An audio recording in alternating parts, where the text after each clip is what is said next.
বাংলাদেশের নেতাকর্মীরা আজকে উচ্ছ্বসিত 17 বছর পর তার এই প্রত্যাবর্ত। আমাদের যে যাদের উপর দায়িত্ব আছে 2000 স্বেচ্ছাকর্মী আছে, স্বেচ্ছাকর্মী আছে এবং তারা পোশাক পরে থাকবে।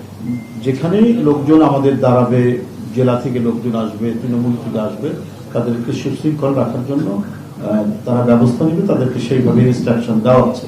যাই হোক, এতক্ষণ আপনারা যে বক্তব্য শুনেছেন এবং আমাদের একটা চূড়ান্ত, আমি বলবো যে একরকম চূড়ান্তই এই ব্রিফিংটি টোটাল প্রস্তুতির উপর আমাদের এই অভ্যর্থনা কমিটির আহ্বায়ক আপনাদেরকে জানিয়েছেন, আমাদের মিডিয়ার বিষয়কেও জানিয়েছেন পাবেল ভাই।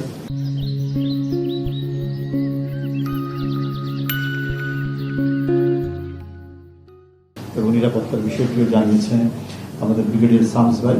সকলে মোটামুটি আপনারা অবহিত হয়েছেন।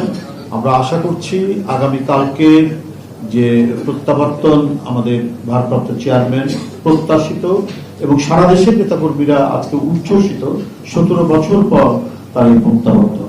কারণ এর পেছনে আছে তার উপর নিপীড়ন, নির্যাতন, মিথ্যা মামলায় সাজা দেওয়া, নানাভাবে তাকে বাধাগ্রস্ত করা, জনগণ থেকে তাকে বিচ্ছিন্ন রাখার ফ্যাসিবাদী সকল চক্রান্তকে অতিক্রম করে আজকে তার ফিরে আসা।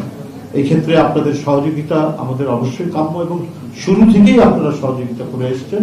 সেই কারণে আজকে সমস্ত গণমাধ্যমের সাংবাদিক ভাইরা এই সংবাদ বিবরণীর এই অনুষ্ঠান থেকে আপনাদের সকলকে এবং অভ্যর্থনা কমিটির পক্ষ থেকে আপনাদেরকে আন্তরিক ধন্যবাদ জানিয়ে বক্তব্য শেষ